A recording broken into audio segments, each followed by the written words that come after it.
देश में डेयरी क्षेत्र को मजबूती देने और किसानों की आय बढ़ाने के उद्देश्य से केंद्र सरकार ने 3 नई मल्टी स्टेट कोऑपरेटिव सोसाइटियां स्थापित करने का फैसला लिया है। ये कदम सहकार से समृद्धि के मंत्र को आगे बढ़ाने की दिशा में एक महत्वपूर्ण पहल है।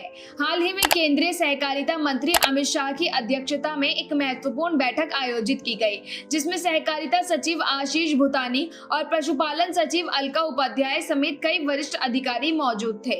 इस बैठक में देश में डेयरी सेक्टर को मजबूत करने के लिए 3 नई सहकारी समितियां बनाने का निर्णय तय किया गया।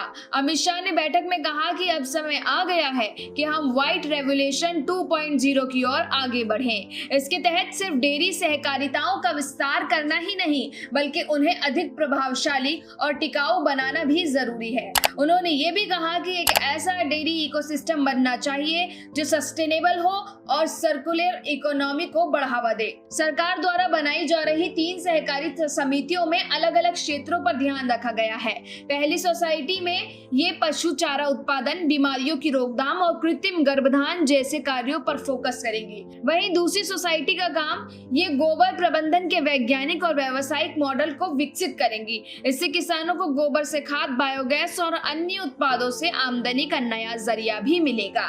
तीसरी सोसाइटी की बात करें तो ये मृत पशुओं के अवशेषों का सर्कुलर उपयोग बढ़ाने का काम करेंगी। इससे न सिर्फ पर्यावरण संरक्षण होगा, बल्कि इसके जरिए मूल्यवान उत्पादन भी तैयार किए जा सकेंगे। सहकार से समृद्धि अभियान को आगे बढ़ाते हुए सरकार का ये कदम ग्रामीण भारत में डेयरी क्षेत्र को नया जीवन देना है। इससे न सिर्फ किसानों की आय बढ़ेगी, बल्कि एक सशक्त और स्वावलंबी ग्रामीण अर्थव्यवस्था की भी नींव रखी जाएगी। ब्यूरो रिपोर्ट, फसल क्रांति न्यूज।